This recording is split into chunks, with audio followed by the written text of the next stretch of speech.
Hi, everyone. Lisa and Dan here from Fireside Strategic. We're on a mission to help business leaders achieve great results through human-centered strategy. We believe that businesses don't need to choose between investing in humans and generating profit because it's the humans that create the profit. In the Fireside Chat series, we're showcasing how leaders are transcending the challenges of the COVID-19 crisis and more broadly, unite strategic and human thinking and leadership. Today, we're excited to chat with Steve Krull and Dan Golden, the CEO and president of the Chicago-based digital marketing agency Be Found Online. Steve, Dan, thank you so much for joining us today. Please introduce yourselves to our audience a little bit beyond my little blurb. Dan, please go ahead. All right. Dan Golden, we've been doing this dance together for longer than that, but BFO's been in business about 11 years. We exist to build digital brands for businesses that give a damn, and that guides us and guides a lot of the decisions we make for our team. But this is introduction, so I'll let Steve go, and then we'll talk about the good stuff we're here for. Dan and Lisa, thank you so much for having us on. I'm Steve Krull, co-founder and CEO. As Dan said, we've been in this dance a long time. I believe I've been in the digital marketing space for, it's over 15 years now. And I found my way to marketing from technical operations and said, oh, this marketing stuff is cool. I don't know why I ever hated it, but I kind of like it now.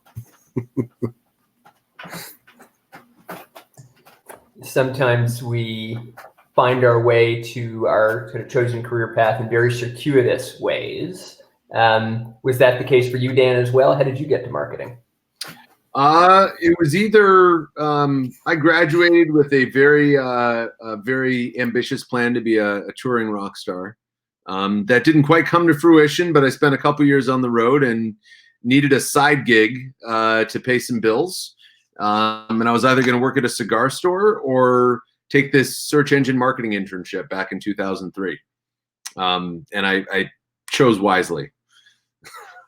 Well, the rock star look is already obvious by your background. Oh, yes, no, awesome guitars. Yes, the New World headquarters is also, it is the music studio, the desk, the bouncy house is right there for the kids, and the pile of laundry is right behind me. So it's everything is here. Rock star lifestyle is under control. Yeah, it's not quite what I had pictured, 20 years ago, but I'm happy. So that's all that counts. That's great. Perfect. So I remember, Dan, when you and I were chatting about doing this interview, you were telling me, and you just now mentioned the importance of working for companies that give a damn. And we bonded over the fact that we both care a great deal about culture and people-centric leadership. We're in a tricky moment when it comes to leadership. How has this crazy situation affected the culture at Be Found Online? I mean, I think positively. And I'm sure we'll unpack how that is, what's gotten us there. I think this is a time, even, zooming out a little bit, not just within company culture or within company departments, but this is a unique period in history where I feel a renewed sense of solidarity with other people. Even with, we can apply all of this to business, but even walking on the sidewalk where there's a new hand signal or eye signal saying, I'm the one who's going to go off to the side and risk stepping in dog shit so you can have the sidewalk, right? There's sort of this renewed sense of solidarity that gives me optimism that as a world, once we get out of this, we can solve bigger problems facing more than just companies and countries. And so I think we've kind of applied that approach to how we manage the team, how we bring them into the challenges that we face, of which there are many in our industry and every industry. And so, I think sometimes I'm forgetting who I'm going to quote here, but you need a common enemy. And I think we all have a common enemy. And I think giving us all something to rally around beyond getting our bonus this quarter from being a profitable company, it means a whole lot more than I think it ever has. That's a beautiful perspective. I think there's so much tension around this and a lot of pressure. And it's great to speak to leaders that see the silver lining and that are really leaning into the silver lining. would you mind diving a little bit more deeply into what is your team like, and what, in a day-to-day sense, has actually changed since this, COVID situation began? So one side of this, one part that's been minimally impactful, other than those of us with small or large kiddos at home that require more attention, and schools virtual learning for a 3.5-year-old is kind of a joke. From a business operations standpoint, we have a lot of remote people. We work from home a couple days a week during normal times anyway, even folks that live right by our office. That side of it has not really been much of an impact. We live on Zoom. Between Zoom and Slack, I feel more connected to the team because we're more intentional about it, right? Some people I see more often because we're trying harder than when I was in the office on calls from 9 to 6 with my door closed. I think that that part has not been as much of a challenge for us as it is for a lot of our clients and other companies that are that actually do things that aren't up in the inner sphere. So that part I think has been less of an impact on us, but also our clients, the people we talk to every day, also have kids yelling in the background, right? This is something that whether it's positive, negative, I don't believe there's any neutral other than a balancing out of the positive and negatives for some people. But it seems like that side of it was pretty darn seamless for us. Finds wood to knock on.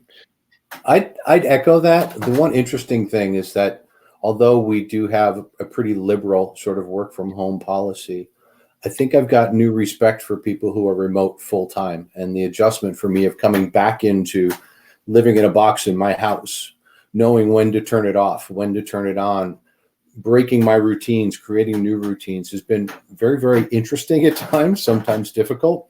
And it's changed my perspective on communicating with and working with a largely remote team. I've got a new understanding and a shared understanding that I didn't have before, because previously working from home was an occasional thing, and I didn't like it.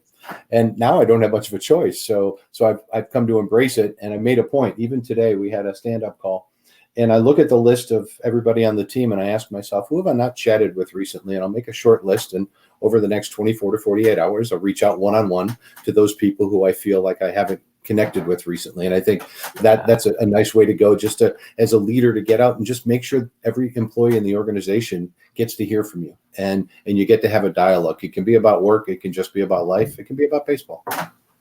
Makes total sense. Great way to bond. But I'm curious to go a little bit deeper into what adjustments you've made. This whole idea of when do I turn it off? When do I turn it on? What kind of adjustments have you made to your personal working style? So my schedule used to be, I would try to get in the office by 7 a.m. If I got there at 7 a.m., I'd have 3 choices I could make. I could dictate the next 2 hours of my day. I could go work out, I could meet somebody for breakfast, or I could get some work done. I can't seem to find my way into this office by 7 a.m. So what I find myself doing is I have to ease into my morning. So that part of it's changed pretty dramatically. So I'll wake up, I'll make myself some coffee or tea, and I'll mosey about the house. I can't just walk into the office. My mind's not in it.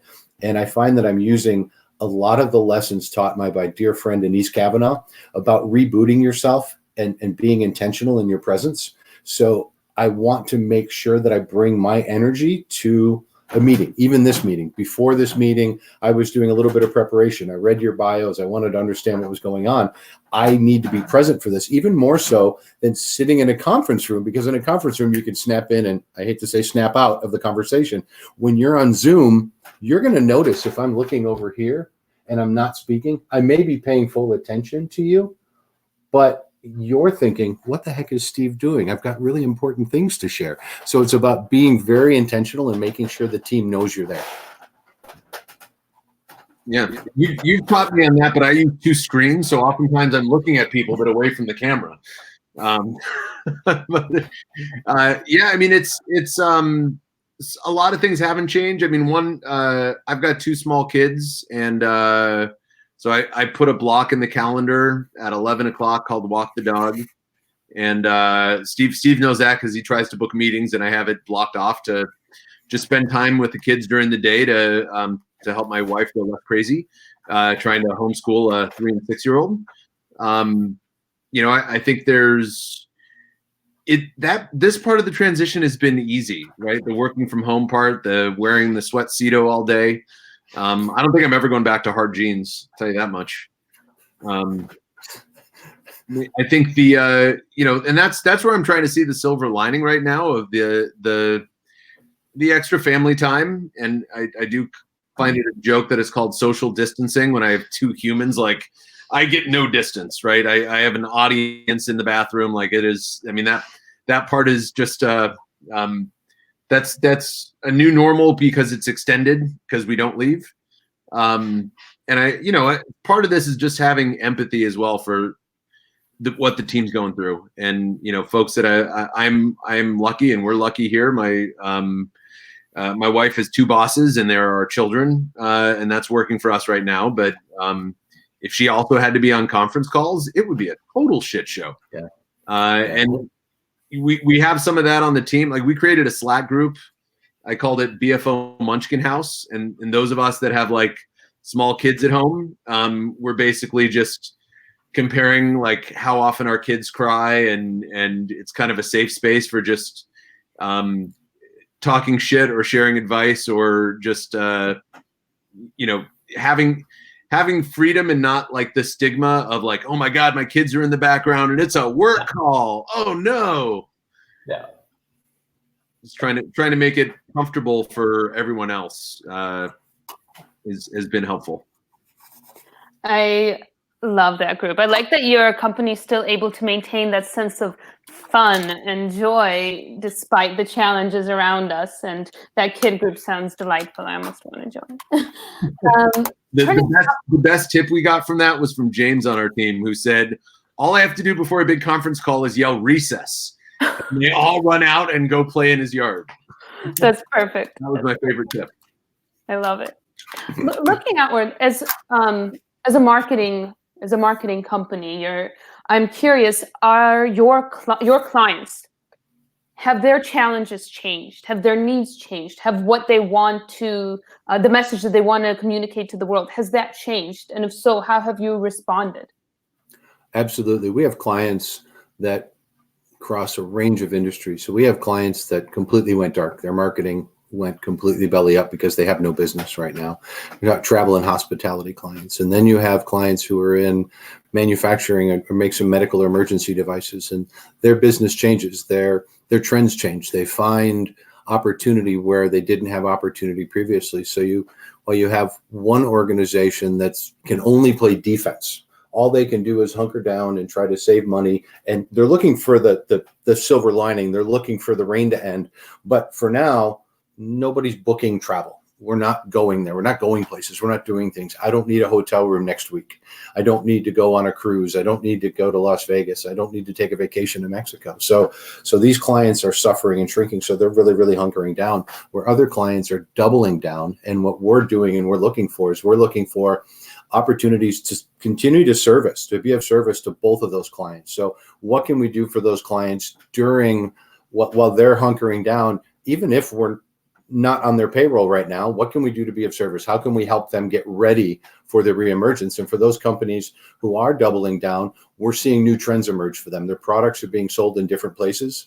The behavior online in terms of what people are searching for has changed dramatically. So you'll find ways to optimize campaigns or optimize marketing spend around the new normal, as we all like to call it. So you're finding some opportunities to do that. We're finding occasionally new opportunities.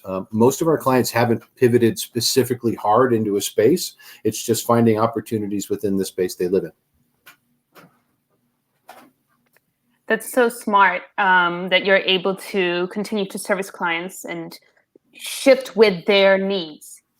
I love that. So in general, have you found it difficult to maintain that revenue flow, to maintain that cash flow as a business operating in these conditions? Yes. I mean, I love the honesty. I love it. I mean, there's clients that, I mean, we categorize it a few different ways. There are brands that we work with that are paused that we hope to come back when they're ready, right? When their stores are allowed to open. So we've had some very immediate Boolean revenue impacts of this is off until we can turn it on again. There's a slowing of the pipeline in some cases. We had a giant catering company that was ready to roll with us. We were so excited about it. And look, we have brands we work with where the whole team is furloughed, and like the people that we've been talking to. So there's some very obvious impacts, and certainly,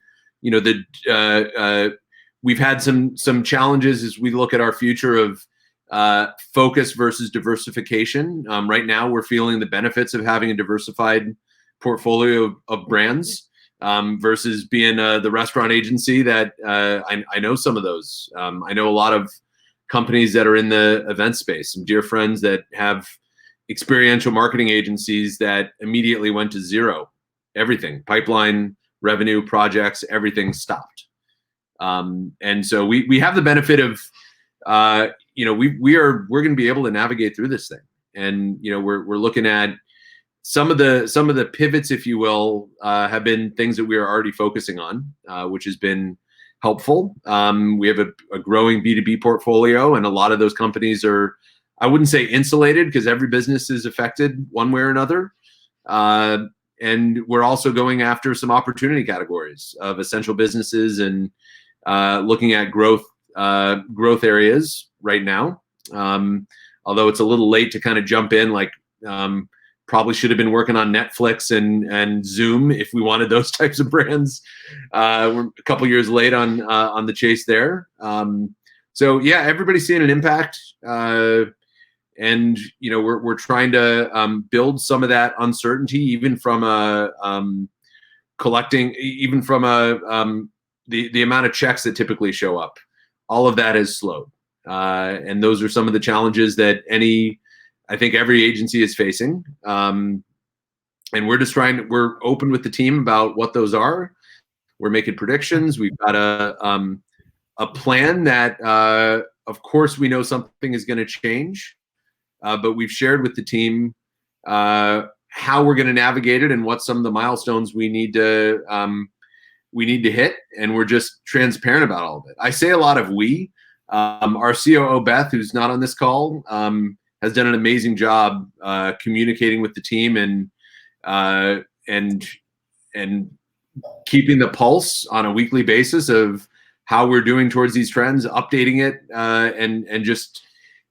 There's these types of situations force scary conversations, right? Everybody at the end in the back of their mind is like, is my paycheck still coming, and will I still have a job? Right? Those are everybody's worried about that, no matter what sector they're in. So trying to translate company level stuff and still just have the perspective of no matter how much of a company person someone is. Right? There we go, company person. Someone is, they still have that in the back of their minds. So anything to expand on, Mr. Steve? No, I echo it all. I think too, I want to shout out to Beth as well. She's been invaluable in planning and communicating to the team, and the sense of calm that she brings to the financials. Because as Dan said, everybody wants to know, am I getting paid? Am I getting a pay cut? Will I have a job? And those are the three key questions. And while the government has stepped in and helped a lot of companies, including ourselves, there's still this idea that you can't get complacent. You still have to maintain a sense of urgency. While Uncle Sam may have given us a little bit of a blank check to work with, all that does is increase the runway. We still have this chubby little airplane that's bouncing along the runway, still needs to take off, needs to get some air. And you need to make sure that you can balance that. And we don't want to let go of any of our people. If we had people who were close to the door, as we like to say, we might have nudged them out the door. But at this point in time, our entire team is made up of people that belong. They're the right people. They're in the right seats, and we want to be in this fight with them. So we didn't make any lists. There's a lot of advisors who say, okay, here's what you do. The first thing you have to do when you take a look at your cash position, after you know how much money you have, make 2 lists. Make the first cut list. That's the people that you can first live without, and then make the second cut list. That's the really long one in case things get really bad. Don't get me wrong. If things get really bad, we will make a list. I didn't want to put myself in that mindset to make a list when this thing started. We've been planning for a recession for about 2 years, and we've worked our butts off, and this includes, again, worked our butts off to secure our financial position and come out of a recession on the other side. And we felt very good going in. Like I said, Uncle Sam helps. There's no doubt about it. So thank you, Uncle Sam, and all the taxpayers. At the same time, it comes down to that financial prudence and knowing what your runway looks like and knowing what your cash balance looks like. As Jack Stack says throughout this whole thing, he says cash is king. If you don't have cash, you can't do anything. So you have to make sure you have cash throughout this entire virus and its impact. Yeah, I mean that refocused the metrics, like everything that we have been focusing on. Cash, of course, cash is important. That's always a part of the equation, but we've had many trials and errors over the years of picking the right critical numbers. We had some errors a couple years when we were so focused on growth that when we didn't hit growth targets, we thought we were failing when we still had a profitable company. And we're like, all right, bottom line is all that matters. I don't care about growth. And that was kind of our approach last year, where we became a more profitable company, right-sized some things.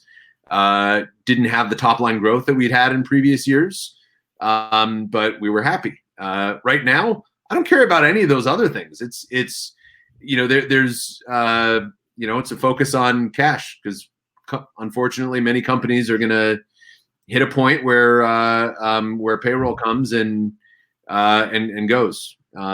And so that has certainly shifted our focus in terms of what our important number is, for the next 6 months, hopefully just the next 6 months. Nobody, that's part of it is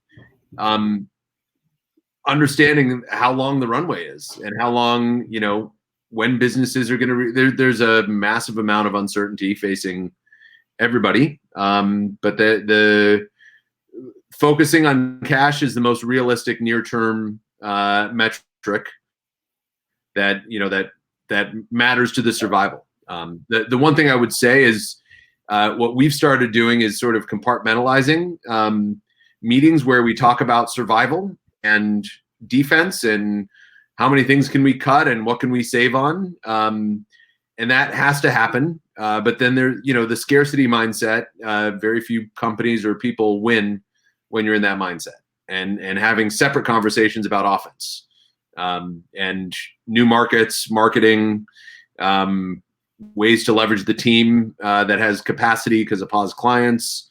That's one thing we've it's tough to talk about both offense and defense with the same amount of, if you have it on the same call. We just talked about cutting everything. Why are we talking about new marketing initiatives when we just talked about turning this stuff off? That's one tip for those watching. That might be a helpful way to force compartmentalization. Makes a ton of sense. So much to unpack about what you guys said, Steve and Dan. I mean, on the one hand, it's messy. You're honest about it. You know that it's messy, and it doesn't make sense to pretend otherwise. But even though that's the case, it takes real courage to be upfront with your team and to say, hey, listen, it's not easy. This is what's going on. So even if everyone knows that it's not easy, for you to give them very specific guidelines about, hey, this is what we expect to happen. This is what we need to be prepared for. I think it's just so valuable. You're really putting yourselves empathetically in the shoes of your team, and you're just going to help them live their lives in a less stressful way, which is so valuable. So really, really appreciate that. One thing, did you want to jump in on that, Steve? I had another thought, but go right ahead. No, I was just going to say you're absolutely right. As leaders, you have to be vulnerable. And as servant leaders, you have to put yourself out there and ask yourself how you can be of the greatest service to your team. And Dan and I try to lead that way to say, okay, what can we do to make this better? What would I feel like if I was in their shoes, and what would I want the message to be? And you hit it right on the head, Dan. Beautiful. And you know, this is a perfect segue to what I wanted to ask you next. When Dan and I first met, we bonded over conscious capitalism. I'm really, really interesting movement that you guys are a part of. Would love you to expand on what conscious capitalism means for you guys. Sure. I mean, well, it's a book. It's a movement. There are conferences. There are chapters. You know, there are a lot of tangible things. To me, it's about, and I'm very excited. I'm as of a couple of weeks ago, I'm now on the advisory board of the Chicago chapter. To me, it's business as a force for good, and it's something I was unconsciously conscious and found the movement. And I'm like, oh, these guys are brewing the Kool-Aid that I've been drinking, but didn't know what to call it. So, you know, I think it's something I've always struggled with. The stuff that we do every day and the stuff that I care about in the world, you know, there's been a bit of a disconnect of me caring about people, the world, the environment, and the thing that I spend 12 hours a day doing is helping companies make more money on the internets. And a lot of the activities that we do as a company indirectly contribute to elevating humanity. And, you know, so the movement kind of taught me, well, you know, you have a team and they have families, and we have suppliers and vendors and partners and contractors that we work with. And, you know, that stakeholder model, look, Steve and I could have made more money if the whole goal of BFO was just to line our pockets. And so it provides a framework for you to make decisions that benefit that benefit everybody. And, you know, it's not about charity or altruism to some, because businesses that abide by these principles are more successful and do make more money because of their people are happier and work better and they have more retention and so many different reasons to unpack there. So for us, for me personally, it's just been an awesome network of like-minded business owners and leaders that give a shit and want to help each other and tackle big problems together. And I'm a digital marketing nerd, so I love going to digital marketing conferences and talking about Google algorithms and all of the other fun stuff that we get to work with on a day-to-day basis. And I love the learning that I get from conscious capitalism. Small Giants Group is another movement where we've made a lot of friends and gotten value from. And it helps me to just sort of get outside of the world that we live in, talk to people that have companies that make things. You know, we make money in reports, but not actual things that you can do stuff with. And just getting out of the mindset of what my business does every day has been, we've learned a ton. You know, there's only so much you can learn from replicating other people that have the same challenges that you do. So that's my rant. I think that's a beautiful rant. And I love the point that you made around the fact that if you follow the rules of conscious capitalism, you can actually make more money. It's such a beautiful way to unite kind of financial incentives and human/social incentives. Yeah. And I think by understanding how to elevate people, both your internal team is happier, but also I wonder that you probably also better understand kind of the needs and the wants of your clients and of both individual level, but also a social level, and that fuels your business. I'd say to answer that, I'd say we're trying. It can be very, very difficult to try to evaluate a client based on purpose and vision and mission. It's not usually part of our pre-qualification survey. Often the pre-qualification can come down heartbeat, credit card, check. And certainly we don't try to do just those things. In fact, one of the things, and Dan spoke to it a little bit, is that the general conflict we face as businesses, and Dan and I consider ourselves sort of 1%er business owners, in that we're the 1% of business, that conscious capitalism movement, that small giants movement, the 1% of businesses that really cares about our people and tries to put them first. Certainly we need profit. So we've just gone through updating our 3-year vision, our organizational playbook.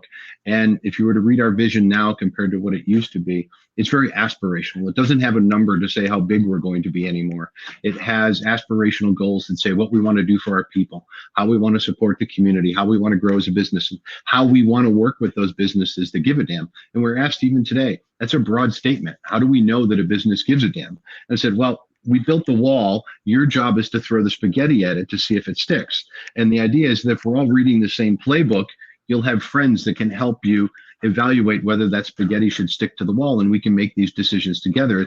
It's that North Star. It's not concrete, but it's that directional insight that says, hey, you know what? I can make some decisions within this framework for myself and for the company. And I can also express myself. If there's somebody we're working with that I maybe don't share the values with, I can bring that up in this, because we haven't declared whether we're working in a vertical or an industry, or we won't work with these types of clients. It's sort of that idea that we can evaluate those things and we can make those decisions along the way. And just like it takes courage to be honest with your team when times aren't going so well, it takes some courage to be honest with a potential client that happens to have a heartbeat and a big credit card with a massive limit, right? Courage is required there too. But to live up to the standards you set, courage is an important part of the equation, right? And it's just so awesome that you guys preach it and live by it. We have in the past threatened a very large part of our portfolio. We had a client that we chose to fire, and that client was part of a much larger portfolio. And this was, I like to say it as, that's the day we grew a spine, because we lived our values. The client wasn't treating our team very well, and we had to stand up.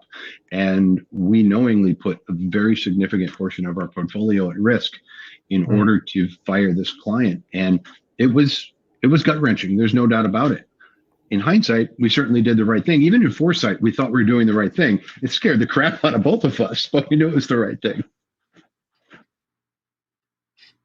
Yeah, and it's you know, when you're riding the hockey stick, it's easy to talk about values and all the other stuff. You know, this is right now is when a lot of businesses and business leaders are being tested. You know, I look back to the business roundtable that I think it was like 100 or 150 CEOs signed the conscious capitalism credo. It was a different version that, you know, that they are not only in service of their largest their shareholders.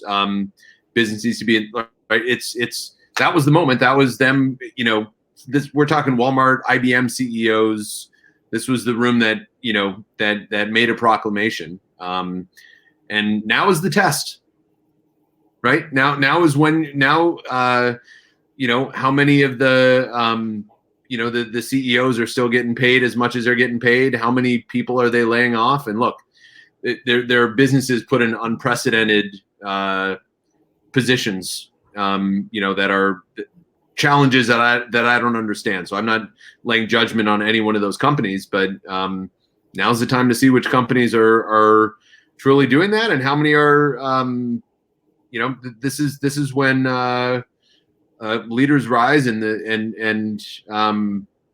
yeah, it's going to be interesting to see how this shakes out on the other side. And I think there's going to be lasting impacts for a lot of businesses based on the decisions made over the next few months. Right. In some cases, it can mean survival or bankruptcy. But you know, in other cases, you know, had a lot of conversations about some of the big banks. I don't need to name names because there's only 4 of them and we all know who they are.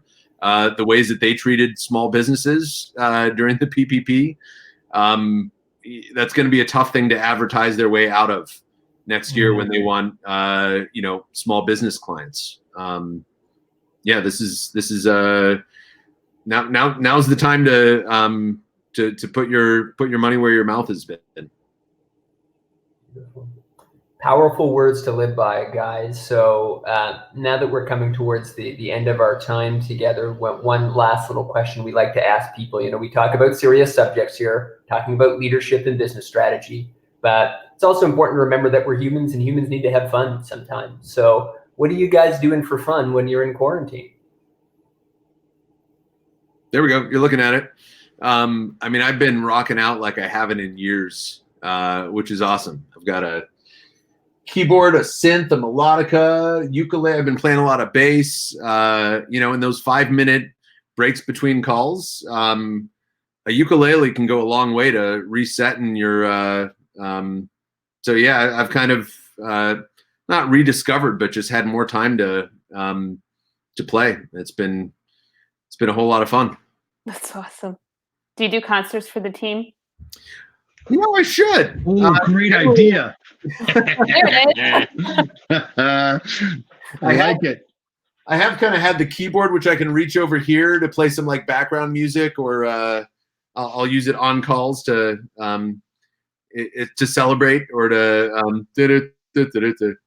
We have several musicians. I'm not one of them. The closest I get to making music is knocking on wood. Usually, it's I turn on Spotify if I want music. To answer that question, what have I been doing? Putzing around the house, making projects where there weren't projects before, home improvement kind of stuff. Trying to still work out through the pandemic. Just try to get out of the house when I can. Run around. I've taken to joining conference calls while walking. And so I'll throw on the headset and I'll just get out of the house and I'll walk. And the funny thing is I haven't figured out where the middle of my calls are. So I'll just walk until the call's over, and I'm usually just walking away from the home. And then I'll look up and I'm about 4 miles from the house. Oh, crap, I gotta go home now. What am I gonna do on the way home? It's kind of silly. But it's been great just to get out of the house and break the monotony. We talked about the change earlier in learning to work from home again when I hadn't before. So getting out of the house and doing some of those walks while on calls has been wonderful for me. That sounds very fun. I'm glad that you're getting some time to explore the neighborhood and fix things up in your house and rock out, Dan. Look, Dan, thank you so much for taking the time to chat with us today. It was so inspiring to see your vulnerability, but also to see how much you give a shit about your team and your clients, and you're really fueling this whole world of conscious capitalism. And best of luck, with the COVID-19 challenges. It sounds like you guys are crushing it, and we're excited to see where this all goes. We believe we'll come out the other side. We owe a heaping helping of thanks to our entire team. I think everybody's leaned in. At first, we're all scared and defensive, but the entire team is leaning forward and being more optimistic, and people are signing up for things. They're raising their hands, and I truly appreciate each and every one of them raising their hands and asking for more to do. It's been a phenomenal experience so far. Wonderful. We appreciate you guys. Thanks so much. Thanks for having us. Of course. Have a good afternoon. Bye. Go watch Thanks, your you too.